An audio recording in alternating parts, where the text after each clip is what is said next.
श्री गणेशाय नमः। ओम श्री गणेशाय नमः। ओम नमः शिवाय। ओम नमः शिवाय। जय शिव शंभो। जय श्री हरि।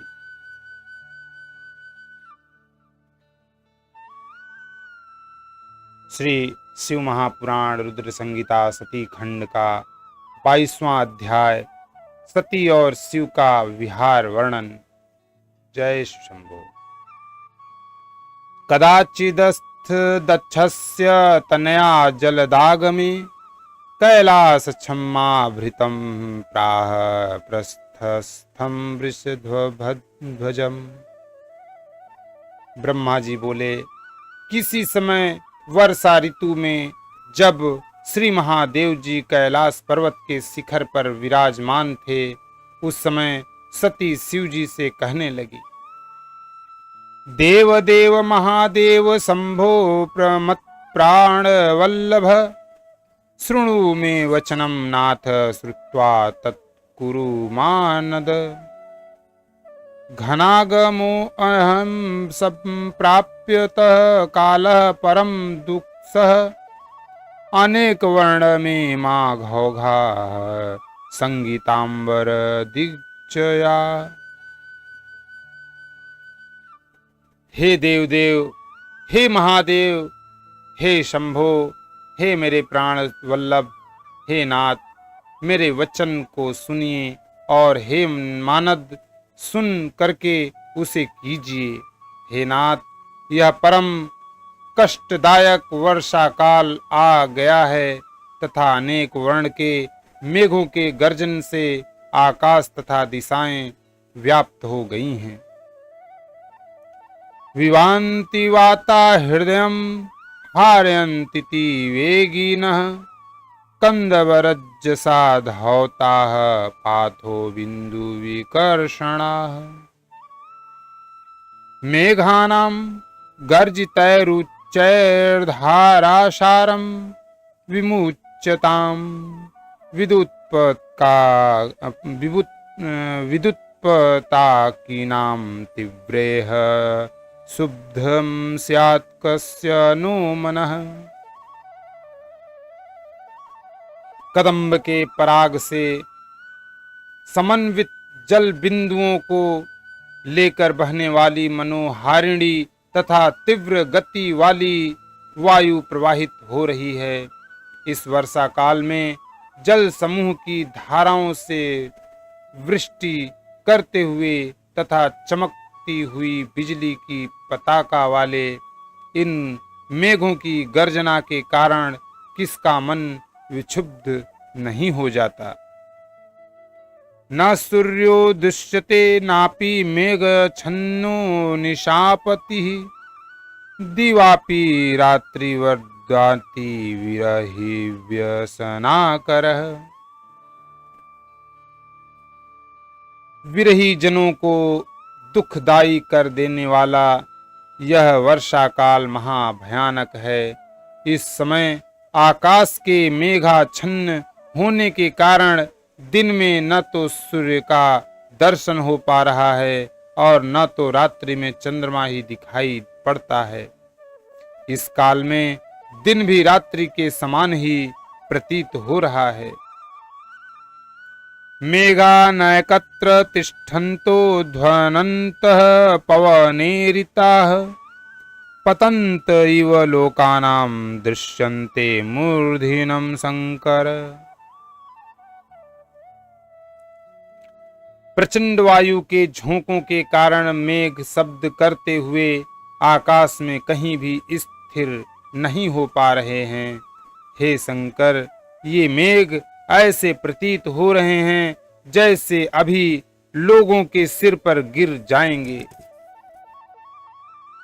वाताहता महावृक्षा नर्तन्त इव चांबरे दृश्यन्ते हरभीरूणां त्रासदाः कामुकेप्सिताः। हे शंकर, हवा के वेग से ये बड़े बड़े वृक्ष आकाश में नाचते हुए से प्रतीत हो रहे हैं। ये कामी जनों के लिए सुख देने वाले तथा भीर जनों को भयभीत करने वाले हैं।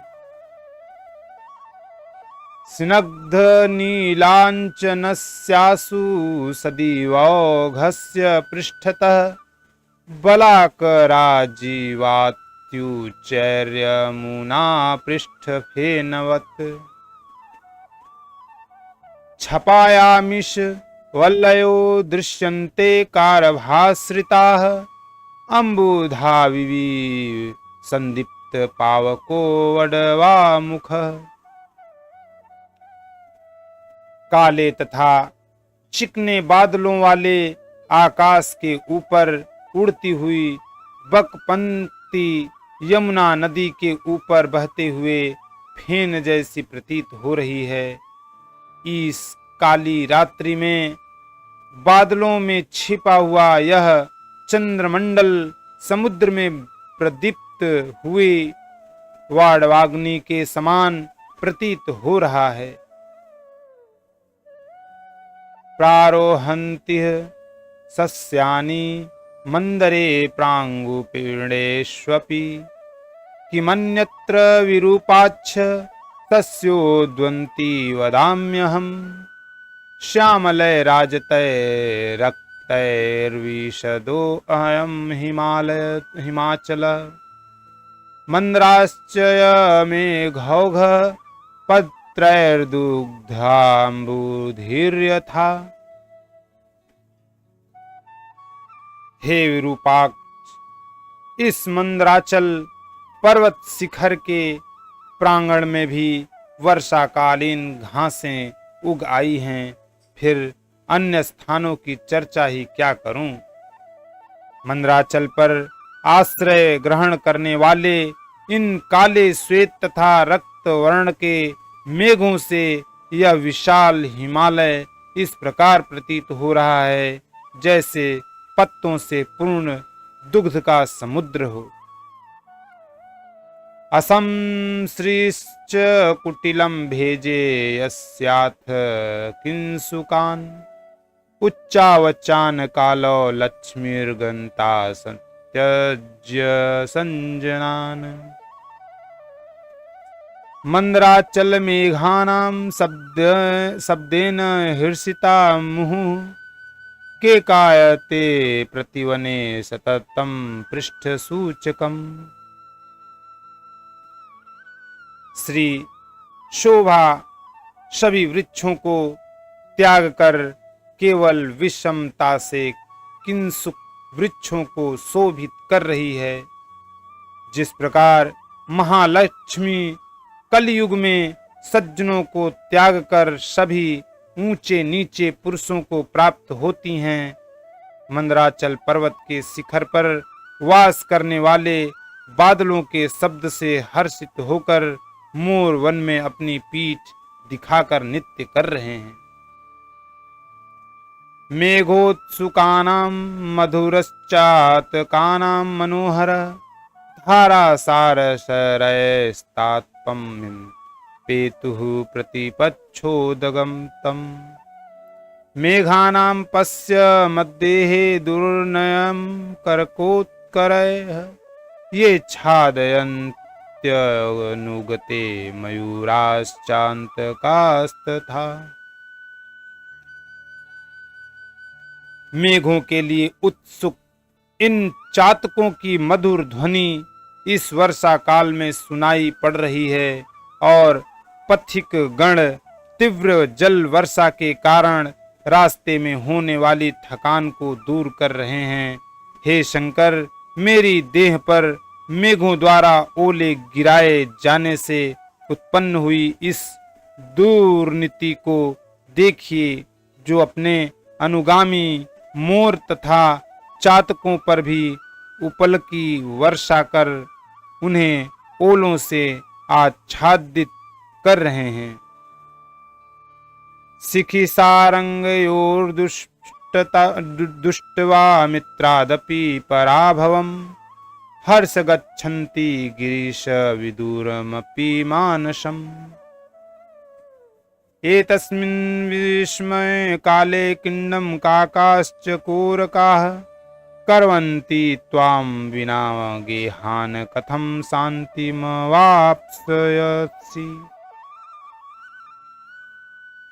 हे गिरीश, मोर तथा सारंग भी अपने मित्र बादल से पराभव को प्राप्त कर दूर होने पर भी हर्षपूर्वक मानसरोवर को चले जा रहे हैं। हे सदाशिव, इस विषय परिस्थिति में केवल आपको छोड़कर कौवा और चकोर पक्षी भी अपना घोंसला बना रहे हैं। अब आप ही बताइए, घर के बिना आप किस प्रकार शांति प्राप्त करेंगे। महतिवाद नौ भीतिर्मा में घोत्थापिनाक्थ धृक् यतस्व यस्माद्वाशाय मच्चिरं वचनान्ममम्। कैलासे वा हिमाद्रो वा महाकोश्यात्मथ शीतौ तत्रोपयोग्यं संवासं कुरु त्वं वृषभध्वज। हे पिनाकधारी, मुझे इन मेघों से बहुत बड़ा भय उत्पन्न हो गया है, इसीलिए मेरे कहने से निवास के लिए शीघ्र ही घर बनाने का प्रयत्न कीजिए। हे वृषभध्वज, आप कैलाश पर्वत पर, हिमालय पर अथवा महाकोशी पर या पृथ्वी पर अपने योग्य निवास स्थान बनाइए। एवं मुक्तस्तया शंभुर्दाक्षाण्यन्यात यत्तथा सकृत संचहास च शीर्षस्थ चंद्ररश्मिस्मितालयम्। अथोवाच सतीं देवी स्मिताभिन्नोष्ठ संपुट महात्मा सर्वतत्त्वज्ञस्तो शयन परमेश्वरः। ब्रह्मा जी बोले, हे नारद, इस प्रकार दक्ष कन्या सती के द्वारा बार बार कहे जाने पर शिवजी अपने सिर पर स्थित चंद्रमा के प्रकाश पुंज के समान उज्जवल मुख से हंसने लगे। तदंतर मुस्कुराहट के कारण खुले होठों वाले वे सर्व तत्व ज्ञाता महात्मा परमेश्वर महादेव जी सती को प्रसन्न करते हुए कहने लगे, यत्र प्रत्यय मया कार्यो वासस्त्व मनोहरे मेघास्तत्र न गन्तारः कदाचिदपि माप्र्ये। मेघा नितंब पर्यन्तं संचरन्ति महीभृतः सदा प्रालेय शानोस्तु वर्षास्वपि मनोहरे। कैलासस्य तथा देवी पादगाः प्रायसो घनाः संचरन्ति न गच्छन्ति तत् ऊर्ध्व कदाचन। भोलेनाथ बोले, हे मनोहरे, हे मेरी प्रिय, तुम्हारी प्रीति के लिए मैं तुम्हारे रहने के योग्य निवास स्थान उस जगह पर बना दूंगा जहां मेघ कभी भी नहीं जा सकेंगे। हे मनोहरे, वर्षा काल में भी ये मेघ हिमालय पर्वत मध्य भाग के नीचे ही नीचे घूमते रहते हैं। उसी प्रकार हे देवी, ये मेघ इस कैलाश पर्वत के भी नीचे ही नीचे घूमते हैं, कैलाश पर्वत के ऊपर नहीं जाते हैं। सुमेरोर्वा गिरेरुध्वर्व न गच्छन्ति बलाहकाः जम्मूमूलं समासाद्य पुष्करावर्तकादयः। इत्युक्तेषु गिरिनन्द्रेषु यस्योपरि भवेद्विते मनोरुचिर्निवासाय तमाचस्वचच्छ्वद्रुतं हि मे। पुष्कर आवर्तक आदि मेघ भी जम्मू के मूल भाग तक ही रह जाते हैं। ये जम्मू के ऊपर रहने वाले सुमेरु पर्वत के शिखर पर नहीं जाते हैं। हे प्रिय, इन वर्णित पर्वतों में जिस पर्वत पर तुम्हारी निवास करने की इच्छा हो, उस पर्वत को शीघ्र ही बताओ। स्वेच्छा विहारस्व कौतुकानि सुवर्णपच्छानीलवृन्दवृन्दयः शब्दोक्तर गैर्मधुरस्वनयस्तैः मृदोपगेयानि गिरौ हिमोत्थे सिद्धांगनास्ते रचिताशनाद्भुवम् कांगच्छन्ति चैवोपहन्त च कौतुकम् स्वेच्छा विहारे मणिकुण्टिपे गिरौ कुर्वन्ति चेष्यन्ति फलादिदानकैः।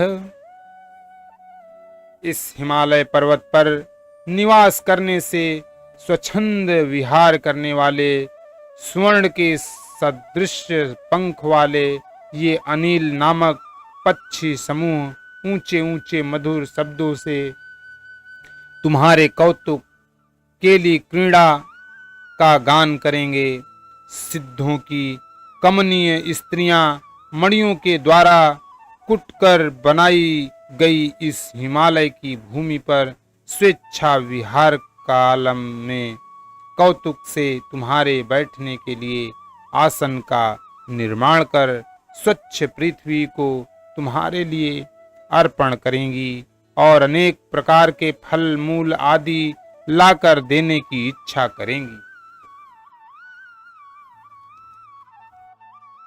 फणीन्द्र कन्या गिरि कन्यकाश्च या नाग कन्याश्च तुरंग मुख्याः सर्वास्तु तास्ते सततं सहायतां समाचरिष्यन्त्यन्यमुनुमोद विभ्रमेः रूपं तदेव मतुलं वदनं सुचारु दृष्ट्वांगना निजवपूर्निज कांति सहात्मम् हेला निजे वपुषि रूप गणेशु नित्यं कर्तार इत्यनिमिषे क्षण चारुरूपाः या मेनका पर्वतराज जाया रूपैर्गुणैः ख्यातवती त्रिलोके सा चापीते तत्र मनो अनुमोदं नित्यं करिष्यत्यनुनाथ नादयः पुरस्थ वगैर्गिरिराजवदयः प्रीतिं विचिन्वद्विरुदारूपाम् शिक्षा सदा ते खलु सोचितापि कार्यान्वहं प्रीतियुता गुणादयः नाग कन्याएं, पर्वत कन्याएं एवं तुरंग मुखी किन्नरियां, ये सभी मन को मोहने वाले अपने हाव भाव से सदैव तुम्हारी सहायता करेंगी।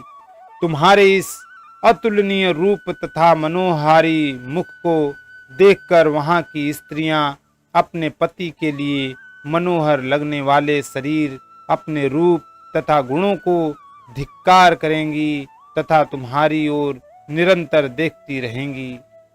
पर्वतराज हिमालय की पत्नी मेनका, जो अपने रूप तथा गुण से त्रिलोक में विख्यात है, वे भी तुम्हारे मनो अनुकूल ऐश्वर्य, आशीर्वाद तथा प्रार्थना से तुम्हें प्रसन्न करना चाहेंगी।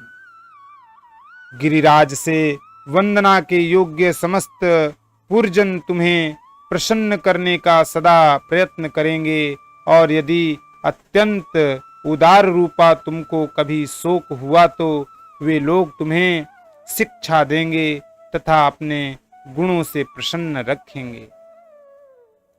विचित्रय कोकिलालापमोदयः कुञ्जगणावृतं सदा वसंत प्रभवं गतुमिच्छसि किं प्रिये। नाना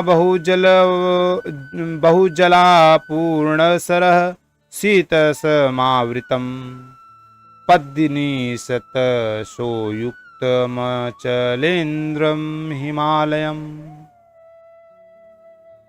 सर्वकामप्रदैर्विच्छयः साद्रलयः कल्पसंज्ञकै सक्षणं पश्य कुसुमान्यथा स्वकरिगोव्रजम्।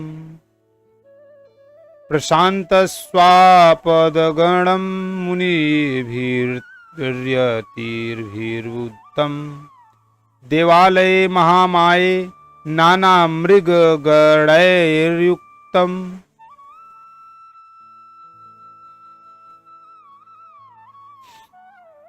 हे प्रिय, कोकिलों के विचित्र मधुर आलापों से परिपूर्ण कुंज समूहों से आवृत स्थान में जहाँ वसंत की उत्पत्ति का स्थान है, क्या तुम उस स्थान में जाना चाहती हो जहाँ विविध प्रकार के अनेक तालाब सैकड़ों कमलिनियों से समन्वित शीतल जल से परिपूर्ण है, जहाँ अश्व हाथी तथा गौओं का निवास है।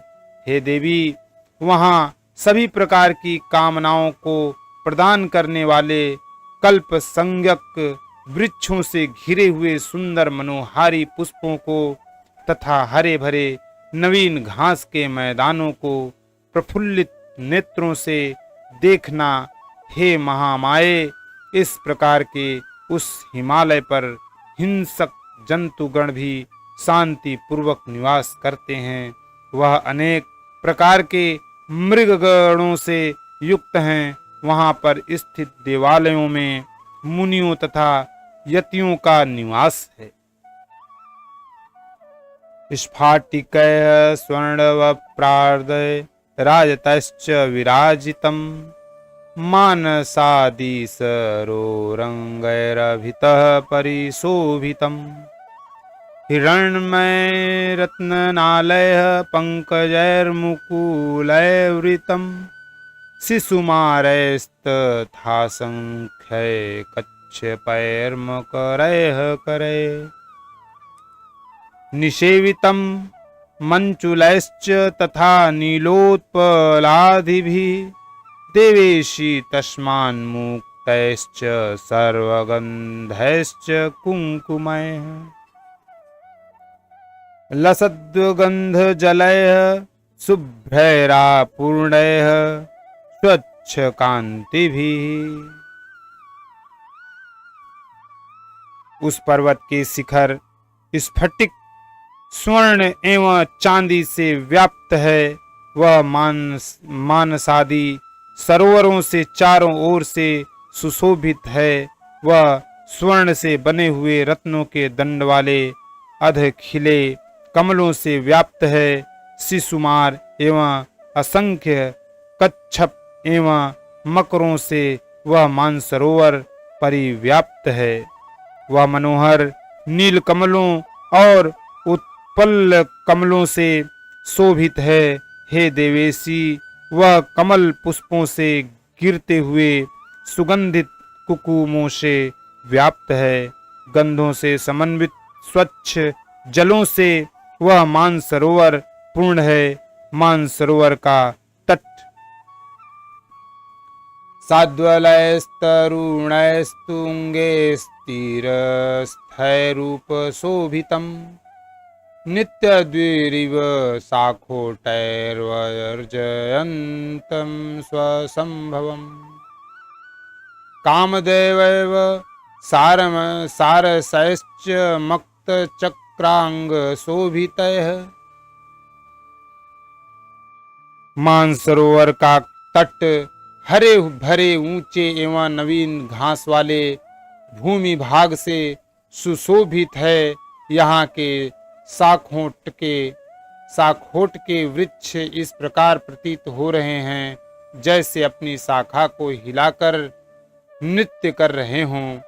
अपनी इच्छा के अनुसार अनेक प्रकार के रूप धारण करने वाले देवताओं, सारसों एवं मत वाले चक्रवाकों से मानसरोवर सुशोभित हो रहा है। मधुराराविभिर्मोदकारिभिर्भ्रमरादिभिः शब्दायमानं च मुदा कामोद्दीपनकारकम् वासवस्य कुबेरस्य यमस्य वरुणस्य च अग्नेः कोणपराजस्य मारुतस्य परस्य च पुरीभिः शोभिशिखरं मरोरुच्चैः सुरालयम् रम्भा सचिमेनकादिरम्भोरुगणसेवितम् किं त्वमिच्छसि सर्वेषां पर्वतानां हि भूर्भुतां सारभूते महारम्ये संविहर्तु महागिरौ। परम आनंद को प्रदान करने वाले भंवरों के मधुर शब्दों से गुंजित वह मानसरोवर महान उद्दीपन करने वाला है। मेरु पर्वत के ऊंचे शिखर पर इंद्र, कुबेर, यम, वरुण, अग्नि, ऋषि, वायु तथा ईशान की पुरियां हैं, जहां देवताओं का निवास स्थान है। रंभा, सची एवं मेनकादि अप्सराओं से वह मेरु शिखर सुशोभित है। हे देवी, क्या तुम उन समस्त पर्वतों के राजा तथा पृथ्वी के सारभूत महारम्य सुमेरु पर्वत पर विहार करना चाहती हो?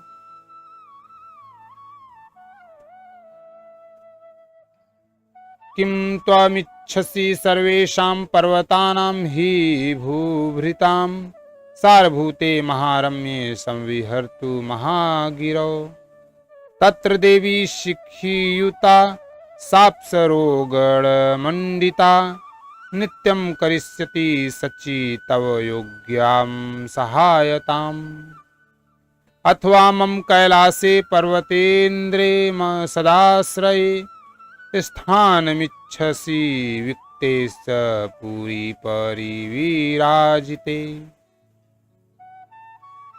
गंगाजलौघप्रयते पूर्णचंद्र समप्रभे दरीषु सानुषु सदा ब्रह्मकन्याम्भ्युदीरिते। वहां निवास करने से सखियों एवं अप्सराओं सहित सच्ची देवी तुम्हारी उचित सहायता करेंगी, अथवा तुम मेरे आश्रय भूत कैलाश पर जो पर्वतेंद्र के नाम से विख्यात हैं उस पर निवास करना चाहती हो, जहां पर कुबेर की अलकापुरी है, जहां गंगा की जलधारा बह रही है, जो स्वयं पूर्ण चंद्र के समान समुज्ज्वल है और जिस कैलाश की कंदराओं तथा शिखरों पर ब्रह्म कन्याएं मनोहर गान करती हैं। नाना मृग गणैर्युक्ते पदाकरसतावृते सर्वैर्गुणैश्च सद्वस्तु सुमेरोरपि सुदरे। स्थानेष्वेतेषु यत्रापि तवान्तःकरणे स्पृहा तं द्रुतं मे समाचस्व वासकर्तास्ति तत्र ते। यह कैलाश अनेक प्रकार के मृग गणों के समूहों से युक्त सैकड़ों कमलों से परिपूर्ण एवं सुमेरु पर्वत की अपेक्षा समस्त गुणों से युक्त तथा सुंदर है।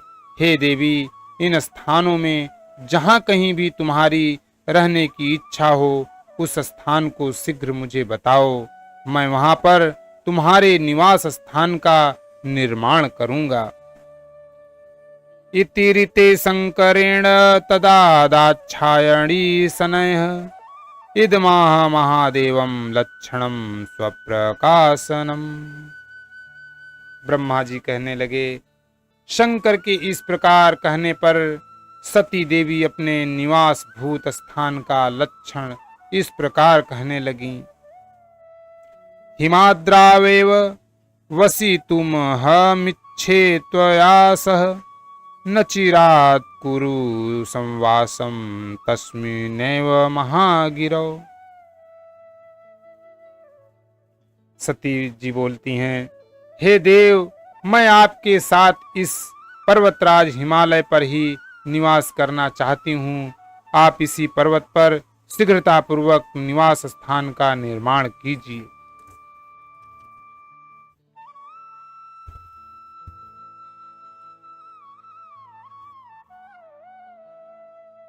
अथ तद्वाक्य मार्कंड्य हर परम मोहितः हिमाद्रिशिखरं तंगुं दाक्षायण्यां समं ययौ सिद्ध्वाङ्गनागणयुतं गम्यं चैव पक्षिभिः अगमच्छिखरं रम्यं सरसीवनराजितं विचित्ररूपैः कमलैः शिखरं रत्नकर्पूरम् बालार्क सदृशं शंभुराश साद सती सख।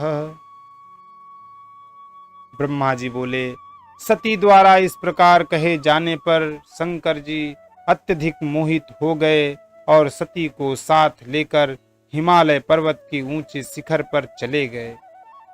सिद्धांगनाओं से युक्त, पक्षियों से सर्वथा अगम्य, अनेक छोटी छोटी बावलियों से युक्त, विचित्र कमलों से चित्रित और प्रातःकालीन सूर्य के समान सुशोभित उस शिखर पर शिव जी सती देवी के साथ चले गए।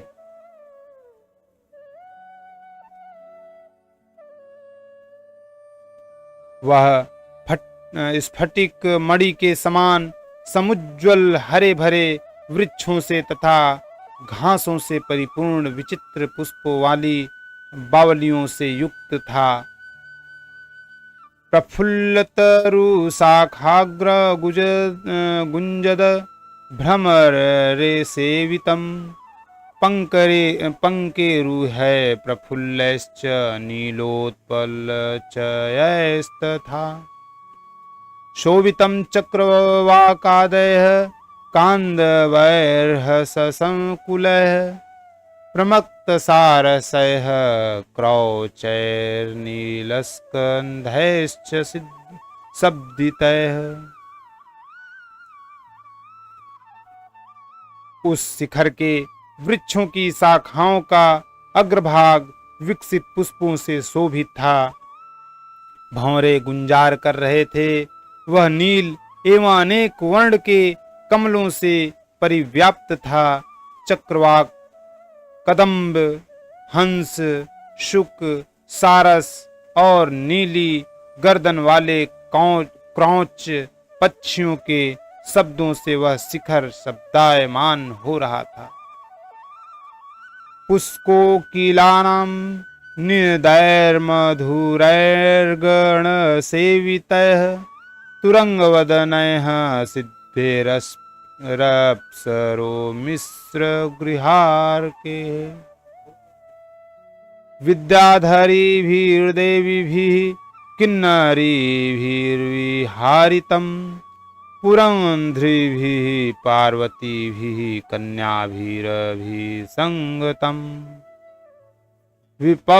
विपञ्चितान्त्रिकामक्तमृदग्रिपटहस्वनैः नृत्यर्दिरप्सरोभिश्च कौतुकोत्थैश्च शोभितम्। उस शिखर पर पुष्पों किल मनोहर शब्द कर रहे थे। वह अनेक प्रकार के गणों, किन्नरियों, सिद्धों, अप्सराओं तथा गृहकों से सेवित था। विद्याधरियां, देवियां तथा किन्नरियां वहां विहार कर रही थीं तथा पर्वतीय स्त्रियों एवं कन्याओं से वह युक्त था। वीणा, सितार, मृदंग एवं पटह के वाद्य यंत्रों पर नृत्य एवं कौतुक करती हुई अप्सराओं के समूह से वह शिखर सुशोभित हो रहा था। देविकाभिर्दीर्घिकाभिर्गधिभिः सुषमावृतं प्रफुल्लकुसुमैर्नित्यं सुकुश्चैरूपशोभितम् शैलराजपुराभ्यर्णे शिखरे वृषभध्वजः सह सत्याचिरं रेमे एव भूतेषु शोभनम्। तस्मिन् स्वर्ग समे स्थाने दिव्यमानिने शंकर 10 वर्ष सहस्त्राणि रेमे सत्या समं मृदा मुदा। देविकाओं, दीर्घिकाओं, खिले हुए तथा सुगंधित पुष्पों और निकुंजों से वह शोभायमान हो रहा था। इस प्रकार की शोभा से युक्त पर्वतराज हिमालय के शिखर पर शंकर जी सती देवी के साथ बहुत काल तक रमण करते रहे। महादेव जी उस स्वर्ण के समान दिव्य स्थान में सती के साथ देवताओं के वर्ष के गणनानुसार 10,000 वर्ष तक प्रसन्नता पूर्वक विहार करते रहे। स कदाचित्तः स्थानादन्यदाति स्थलं हर कदाचिन्मयरू शिखरं देवी देव वृषवृतं सदा। महादेव जी उस स्वर्ग के समान दिव्य स्थान में सती के साथ देवताओं के वर्ष के गणनानुसार 10,000 वर्ष तक प्रसन्नता पूर्वक विहार करते रहे।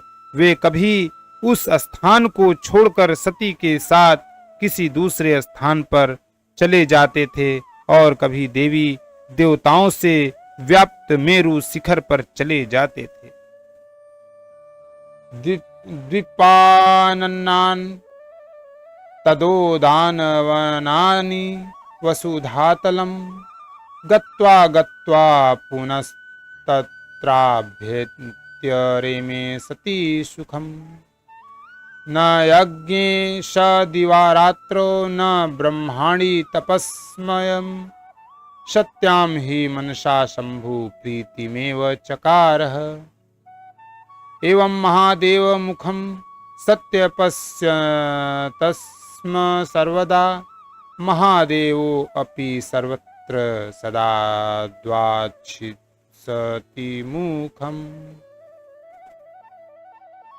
इस पृथ्वी तल के अनेक प्रकार के द्वीपों, उद्यानों एवं वनों में जाकर पुनः वहां आकर सती के साथ रमण करने लगते थे। शिव जी का मन यज्ञ, ब्रह्म तथा समाधि में नहीं लगता था। वे शंभु दिन रात मन से सती में ही प्रीति करते रहते थे। इसी प्रकार सती भी निरंतर महादेव जी के मुख का अवलोकन करती रहती थीं और शिव जी भी सती के मुख को देखते रहते थे। एवमन्योन्य संसर्गादनुरागमहिरुहं वर्धयामाशतु काली शिवो भावाम्बुसेचनयः। इस प्रकार वे शिव तथा सती परस्पर के संयोग से स्नेह रूपी जल द्वारा अनुराग रूपी वृक्ष को सिंचित कर बढ़ाने लगे। इति श्री शिव महापुराणे द्वितीयायां रुद्र संहितायां द्वितीय सती खंडे शिव विवाह वर्णनम नाम 22 इस प्रकार श्री शिव महापुराण के अंतर्गत द्वितीय रुद्र संहिता के द्वितीय सती खंड में शिव विवाह वर्णन नामक 22वां अध्याय पूर्ण हुआ। ओम नमः शिवाय, ओम नमः शिवाय। जय श्रीमन्नारायण, जय भोलेनाथ, जय मां पार्वती सती।